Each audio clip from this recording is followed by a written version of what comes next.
नवजीत, कल का मैं 4 बजे के जब हम आपस में बातचीत कर रहे थे बुलेटिन के दौरान और जानकारी और खबरें अपने दर्शकों तक पहुंचा रहे थे, तो इस बातचीत में आपने एक महत्वपूर्ण बात ये कही थी कि मंगलवार को होने वाली कैबिनेट की मीटिंग के बारे में किसी भी तरह का कोई सर्कुलर, कोई नोटिस जारी नहीं हुआ है।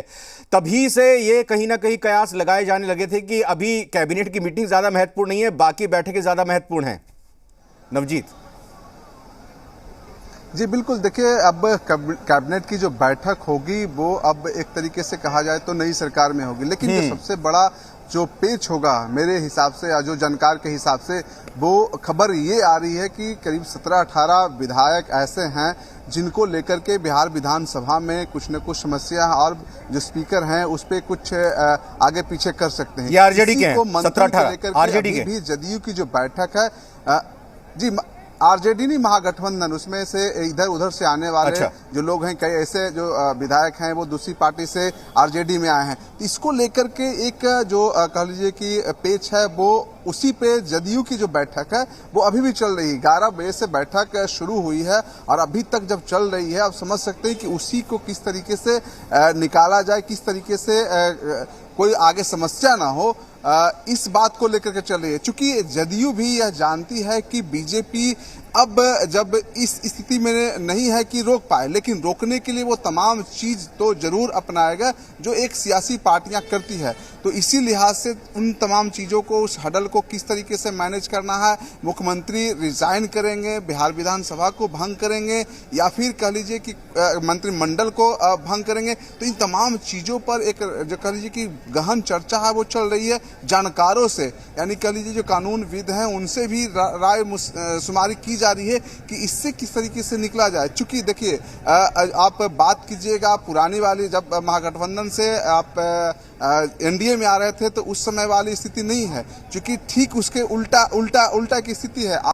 राज्यपाल हैं वो बीजेपी की तरफ से हैं, बीजेपी के सरकार से हैं, स्पीकर हैं वो बीजेपी की तरफ से हैं। हाँ। तो इतना आसान भी नहीं है जितना आसान फिलहाल दिख रहा है, लेकिन इन तमाम चीजों को आगे कैसे बढ़ाया जाता है, क्या कुछ नजरिया रहता, अभी बहुत कुछ सीन बाकी है, क्योंकि बीजेपी ने भी अभी तक कोई पत्ते नहीं खोले हैं। आप देखिएगा तो पिछले 2 दिनों से बीजेपी एकदम शांत है।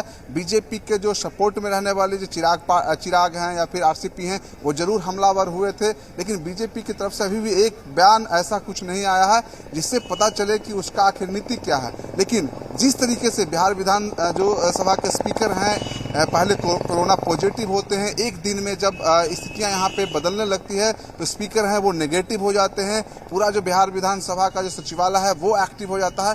देखिए कई तरह की बातें हो रही है, जेडीयू के जो लोग हैं उनसे बात जब कर रहा हूं, जब मीटिंग शुरू होने के पहले जब उनसे बात हो रही थी 11 बजे पहले, तो मेन मकसद मुद्दा यही था कि इस चीज से कैसे निकला जाए।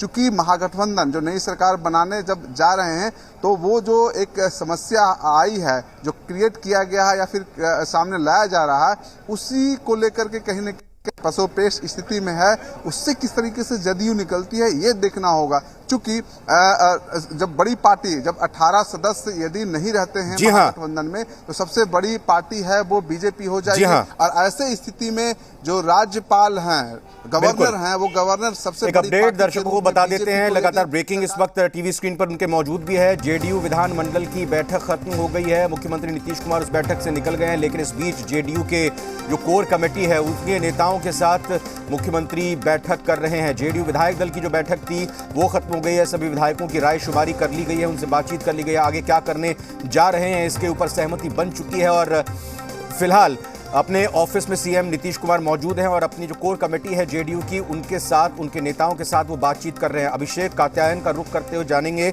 अभिषेक, अभी हम चर्चा कुछ देर पहले कर भी रहे थे कि स्पीकर विधानसभा अध्यक्ष हों या फिर राज्यपाल हों, उनकी भूमिका को हम बिल्कुल खारिज नहीं कर सकते, नकार नहीं सकते। अभी उनका किरदार, उनका रोल बहुत ही महत्वपूर्ण है। उनके पाले में जब गेंद आएगी तो वो अपने हिसाब से फिर अगले पाले में उस गेंद को उछालेंगे या फेंकेंगे। महत्वपूर्ण ये हो जाता है कि अगर 17-18 विधायक के ऊपर अगर किसी तरह की तलवार लटकी हुई है महागठबंधन के, फिर भी अगर हम आंकड़ा जोड़ते हैं कांग्रेस को मिलाकर, जेडीयू को मिलाकर या आरजेडी को मिलाकर, वो आंकड़ा बहुमत से पार जाता है। लेकिन यहां पेच ये फंसता है कि सबसे बड़ा राजनीतिक दल बीजेपी बन जाएगा।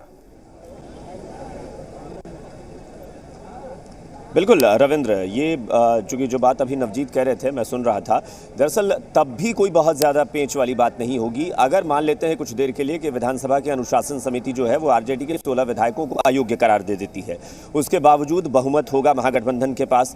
और सबसे बड़े दल की जहाँ तक बात है 2017 का, इसीलिए मैंने उदाहरण दिया था कि 2017 में आरजेडी सबसे बड़ा दल थी, उसके बावजूद बीजेपी और जेडीयू को राज्यपाल ने सरकार बनाने का मौका दिया था। तो अगर 2017 में राज्यपाल ऐसा कर